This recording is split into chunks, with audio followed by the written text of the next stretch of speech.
at 11 starts now with breaking news. At least one person is in the hospital after what appears to be a drive-by shooting tonight in northwest Fresno. Action News reporter Christina Fan is live near Fairmont and Marks with the very latest. Christina? Well, Liz Warren, officers just wrapped up their investigation a few moments ago, but we're hearing that a group of men were hanging out in front of one of these apartment complexes when a shooter pulled up and started firing. Officers arrived here shortly after 8 o'clock, where they found a 38-year-old man with gunshot wounds to his upper torso. They took him to the hospital, where he is now in stable condition. Officers say it appears that the shooter was aiming towards the crowd, but witnesses tell us that the victim was just a bystander and not part of that group. He was working on a car, but he went inside the door. He had just stopped and put the hood down. He went in the house, and they came down shooting, and they ended up shooting him. He was standing in the door, and they shot him.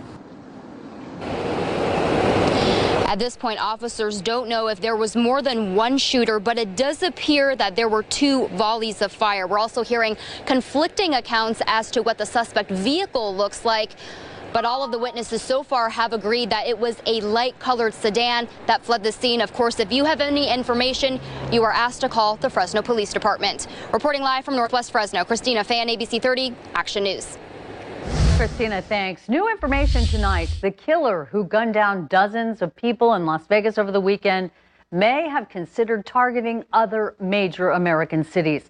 Investigators are also questioning whether he had an accomplice. After searching through Stephen Paddock's cell phone, investigators uncovered searches for hotels around Fenway Park in Boston and booked rooms at Chicago's Blackstone Hotel in August, the same dates as the Lollapalooza Festival across the street, though he never checked in. We are working with our law enforcement agencies here, our state police, our anti-terrorism task force. Paddock's girlfriend, Mary Lou Danley, meanwhile, remains a person of interest in this case, but investigators say Paddock was seen with a different woman in the days leading up to the attack. They're trying to figure out who she is and whether she knows anything about what led to the rampage that left 58 people dead and nearly 500 others injured. A Sanger woman shot during the Las Vegas massacre is fighting to recover tonight after family members say her injuries have put her back into intensive care. Action News reporter Brianna Ruffalo tells us how the Sanger community is rooting for 23-year-old Jessica Milam. Well, Jessica Milam has been in the hospital recovering from her injuries after she was shot Sunday night, but her road to recovery has been rocky. Her dad says he was just watching baseball with her in the hospital yesterday when she began experiencing some complications. We lift up Jessica and her family. A big turnout to pray for 23-year-old Sanger native Jessica Milam Thursday night.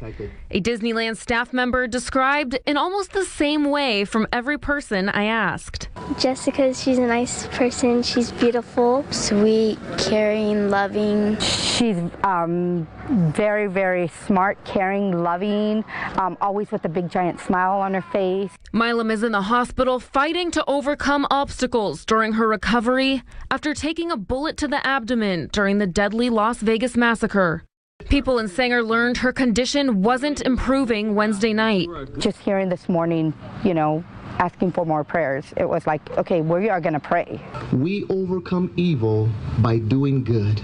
From family, friends, police officers, to even the mayor of Sanger, all showing up to offer prayers for Jessica and her family. Sanger has always been a tight-knit community, and you know what? When one of us is hurting or one of us is down, we're all down.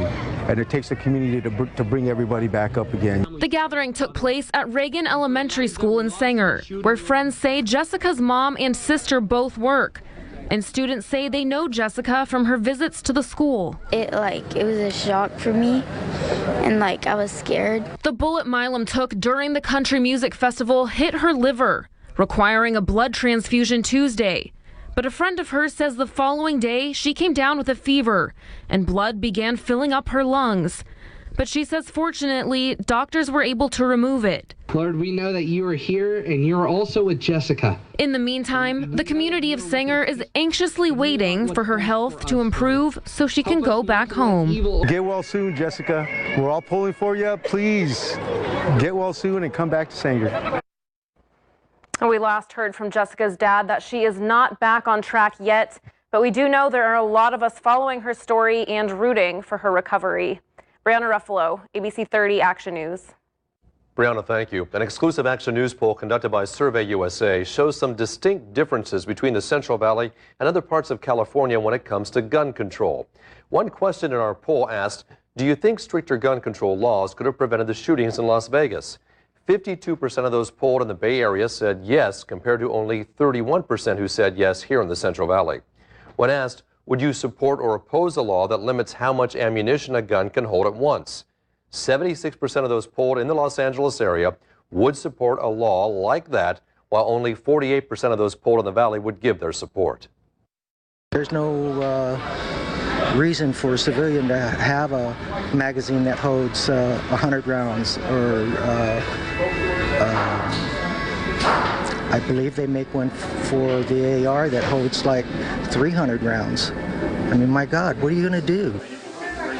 The owner of the King's Gun Center in Hanford says there hasn't been a huge rush to buy guns at his store after Las Vegas, saying more people are confident President Trump understands the Constitution and the rights of gun owners. In developing news tonight, 2 days after the Fresno Teachers Association voted to go on a strike, the Fresno Unified School District presented a new offer. Now, many items in the proposal, including salary, remain the same, but the district agreed to reduce class size district-wide from TK to 12th grade. The FTA says a lot of their concerns still haven't been met, including student accountability and special education. Both sides will be meeting tomorrow morning for continued negotiations. Another reversal by the Department of Justice today on an Obama-era policy that banned discrimination against transgender workers. Action News reporter Christina Fan breaks down this new interpretation.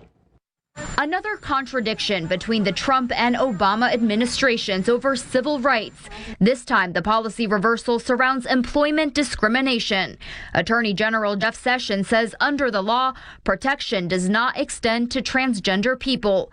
The memo already enraging advocates. Already our community experiences a lot of discrimination, but this only makes it worse. Title VII of the Civil Rights Act forbids employers from discriminating based on sex, but there is debate over what sex means. Sessions says it refers to men and women, but does not extend to gender identity. Former Judge Oliver Wanger says there is no clear interpretation. The courts, and particularly under Title VII, have not had what would be a definitive decision saying whether LGBT rights are protected. Transgender advocates believe the reversal is just the latest in a series of actions against their constituency. We're going to see increased level of unemployment, which will increase the number of people experiencing poverty. Our community is already affected by these disparities. But Sessions says the move is not meant to condone the mistreatment of transgender people.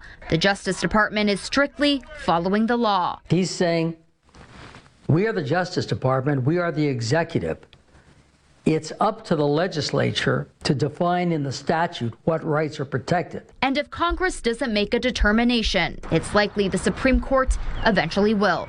In Fresno, Christina Fan, ABC 30, Action News. Protesters were out in force across the state today, chanting support for immigrants. Today is the application deadline for young immigrants to renew their work permits under the DACA, Deferred Actions for Childhood Arrivals program.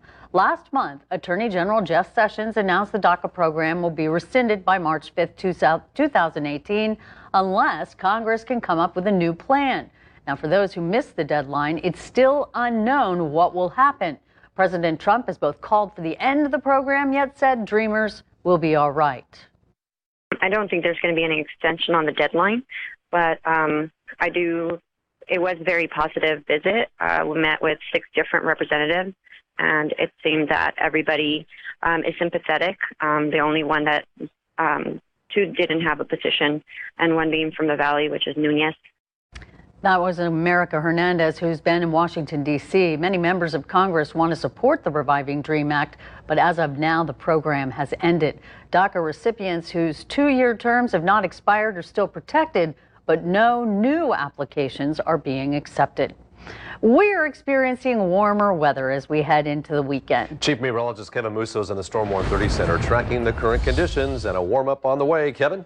Today, all the airport observations, pretty much valley-wide, ended up in the 80s, but just barely, and will warm a little bit more into the 80s tomorrow with the ridge of high pressure that's sitting over the west coast right now.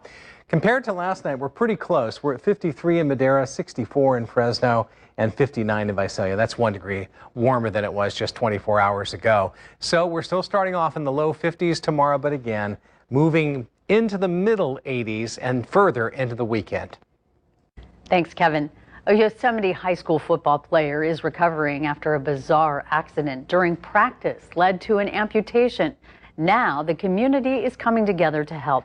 Last Wednesday, Yosemite High School's PJ Kuzmitsky was at practice when he was tackled. He was horribly injured and coaches called 911 immediately.